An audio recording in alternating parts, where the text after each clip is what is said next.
அஸ்ஸலாமு அலைக்கும் வரஹ்மத்துல்லாஹி வபரகாத்துஹு. அல்ஹம்துலில்லாஹ். இன்ஷால்லா இந்த வீடியோவில் நம்மளுடைய இறுதி தூதருமான ஈருலக தலைவரான முஹம்மது நபி ஸல்லல்லாஹு அலைஹி வஸல்லம் அவங்களுடைய 63 ஆண்டு கால வாழ்க்கையை இன்ஷால்லா இந்த வீடியோவில் ஷார்ட்டாக பார்க்கலாம். கிபி 571வது ஆண்டு நபி ஸல்லல்லாஹு அலைஹி வஸல்லம் அவங்க மக்கால பிறக்கிறாங்க. அவங்களுடைய 6வது வயசில் அவங்களுடைய தாயார் ஆமினா அம்மையார் மரணம் அடைகிறாங்க. நபி அவங்களுடைய 8வது வயசில் அவங்களுடைய பாட்டனாரான அப்துல் முத்தலீஃப் மரணம் அடைகிறாங்க. நபி ஸல்லல்லாஹு அலைஹி வஸல்லம் அவங்களுடைய 12வது வயசில் முதலாக சிரியா நாட்டுக்கு வியாபார நோக்கத்துக்காக நபி அவங்க போகிறாங்க. அதுக்கப்புறம் நபி அவங்க 25வது வயசில் அன்னை கத்திஜா ரலியல்லாஹு அன்ஹா அவங்களுடைய வியாபார குழுவோடு சேர்ந்து 2வது முறையாக சிரியா நாட்டுக்கு வியாபாரத்துக்காக போகிறாங்க. அதுக்கப்புறம் நபி அவங்க 25வது வயசில் அன்னை கத்திஜா ரலியல்லாஹு அன்ஹா அவங்களுடைய வியாபார குழுவோடு சேர்ந்து 2வது முறையாக சிரியா நாட்டுக்கு வியாபாரத்துக்காக போகிறாங்க. அதே 25வது வயசில் அன்னை கத்திஜா ரலியல்லாஹு அன்ஹா அவங்கள நபி அவங்க திருமணம் முடிக்கிறாங்க. இறைத்தூதர் நபி ஸல்லல்லாஹு அலைஹி வஸல்லம் அவங்களுடைய 28வது வயசில் கத்திஜா ரலியல்லாஹு அன்ஹா அவங்களுக்கும் நபி அவங்களுக்கும் காசிம் அப்படிங்கிற ஆண் குழந்தை பிறக்குது. நபி அவங்களுடைய 30வது வயசில் ஜைனப் அப்படிங்கிற பெண் குழந்தையும் பிறக்குது. நபி அவங்களுடைய 33வது வயசில் ருக்கையா அப்படிங்கிற பெண் குழந்தை பிறக்குது. நபி அவர்களுடைய 34வது வயசில் உம்மு குல்சும் அப்படிங்கிற பெண் குழந்தை பிறக்குது. இறைத்தூதருடைய 35வது வயசில் மக்கால் இருக்கக்கூடிய கஅபாவில் ஹஜ்ருல் அஸ்வத் கல்லை யார் வைக்கிறது அப்படின்னு ஒரு பெரிய பிரச்சனை வருது. அதை நபி அவங்க ரொம்ப சுலபமாக தீர்த்து வைக்கிறாங்க. அதே 35வது வயசில் ஃபாத்திமா ரலியல்லாஹு அன்ஹா அவங்க பிறக்கிறாங்க. இது அவங்களுடைய 5வது குழந்தையாகவும் இருக்காங்க. நபி அவங்களுடைய 37 இல்லைனா ஒரு 38 வயசில் அப்துல்லா அப்படிங்கிற ஆண் குழந்தையும் பிறக்குது. நபி அவங்களுடைய 40வது வயசில் அல்லாஹ்கிட்ட இருந்து நபி அவங்களுடைய தன்னுடைய திருத்தூதராகவும் இறுதி தூதராகவும் ஏற்றுக்கொள்ளப்பட்ட நிகழ்வும் நபி அவங்களுக்கு 40 வயசுலேருந்து திருக்குர்ஆன் அல்லாஹ்கிட்ட இருந்து ஜிப்ரைல் அலைஹிஸ்ஸலாம் அவங்க மூலமாக கொஞ்சம் கொஞ்சமாக இறக்கப்படுது. நபி ஸல்லல்லாஹு அலைஹி வஸல்லம் அவங்க 40 வயசுலேருந்து 43 வயசு வரைக்கும் சுமார் 3 ஆண்டு காலம் மறைமுக அழைப்பு பணியை மேற்கொள்கிறாங்க. தன்னுடைய 43வது வயசில் அல்லாஹ்கிட்ட இருந்து பகிரங்க அழைப்பு விடுக்க சொல்லி அனுமதி வருது. நபி அவங்க 46வது வயசில் சுமார் 3 ஆண்டு காலம் பகிரங்கமான அழைப்பு மக்காலையும் அது சுற்றி இருக்க இடத்துலையும் அழைப்பு பணியை மேற்கொள்கிறாங்க. நபி அவங்களுடைய 46வது வயசில் மக்கால் இருக்கக்கூடிய சில நபி தோழர்களை எத்தியோப்பியாவில் அதாவது இன்றைய அபிசீனியா நாட்டுக்கு ஹிஜ்ரத் செய்ய வைக்கிறாங்க. நபி அவங்களுடைய 49வது வயசில் குறைஷிகளான அன்றைய மக்கா தலைவர்களால் ரொம்ப துன்பத்துக்கு ஆளாக்குறாங்க.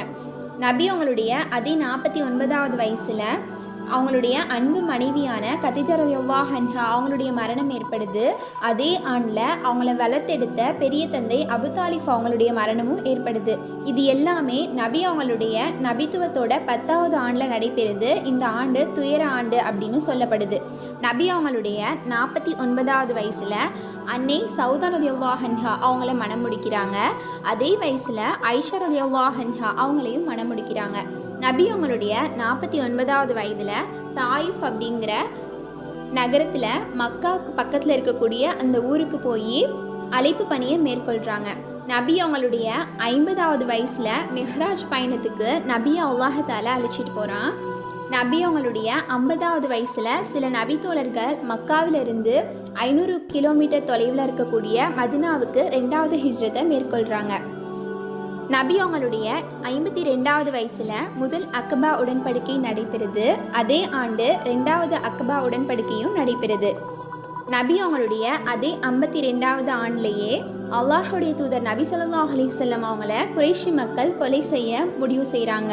நபி ஸல்லல்லாஹு அலைஹி வஸல்லம் அவங்களுடைய 53வது வயசில் மக்காலிருந்து மதீனாவுக்கு ஹிஜ்ரத் செய்கிறாங்க.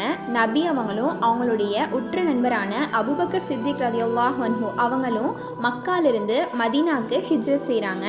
அப்படி ஹிஜ்ரத் செஞ்சு வர வழியில் தௌரு குகையில் பல சம்பவங்கள் நடைபெறுது. நபி அவங்க 53வது வயசில் மதீனாவுக்கு மதீனாவினுடைய முதல் இறை இல்லமான கூபா பள்ளி கட்டப்பட்டு தொழுகைக்காக அழைப்பு விடுக்கிறாங்க.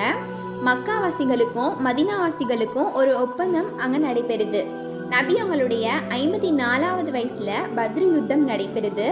55வது வயசில் நபி அவங்க உமர் ரலியல்லாஹு அன்ஹு அவங்களுடைய மகளான ஹப்ஸா ரலியல்லாஹு அன்ஹா அவங்கள திருமணம் முடிச்சுக்கிறாங்க. நபி அவங்களுடைய 58வது வயசில் ஹுதைபா உடன்படிக்கை நடைபெறுது. அதே 58வது வயசில் கைபர் போர் நடைபெறுது. 59வது வயசில் மதினாலிருந்து மக்காவுக்கு உம்ரா செய்கிறதுக்காக போயிட்டு உம்ரா செஞ்சுட்டு வராங்க. நபி அவங்களுடைய 60வது வயசில் முக்தா போர் நடைபெறுது. நபி அவங்களுடைய 60வது வயசில் மக்காவை வெற்றி கொள்கிறாங்க. அதே ஆண்டிலேயே ஹுனைன் போரையும் சந்திக்கிறாங்க. நபி அவங்களுடைய 61வது வயசில் அன்னை மரியத்துல் கிப்ரியா அவங்களுக்கும் நபி அவங்களுக்கும் இப்ராஹிம் அப்படிங்கிற ஒரு ஆண் குழந்தை பிறக்குது. அதே 61வது வயசில் தபூக் யுத்தத்தையும் சந்திக்கிறாங்க. 62வது வயசில் ஹஜ்ஜுக்காக மதினாலிருந்து மக்காவுக்கு போய் ஹஜ்ஜு முடிச்சுட்டு வராங்க. நபி அவங்களுடைய அதே 62வது வயசில் அரஃபா பேருரையை நிகழ்த்துறாங்க.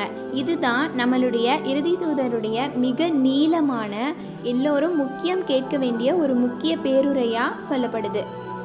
நபி ஸல்லல்லாஹு அலைஹி வஸல்லம் அவங்க 63வது வயசில் அல்லாஹ்வுடைய அழைப்பை ஏற்று ஒஃபாத் ஆகுறாங்க.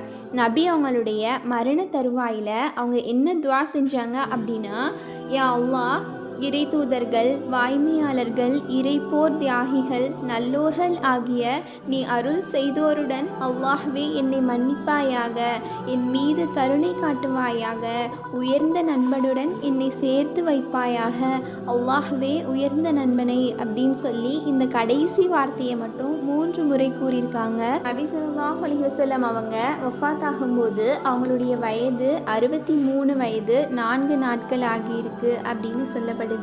இன்னா லில்லாஹி வ இன்னா இலைஹி ராஜிஊன்.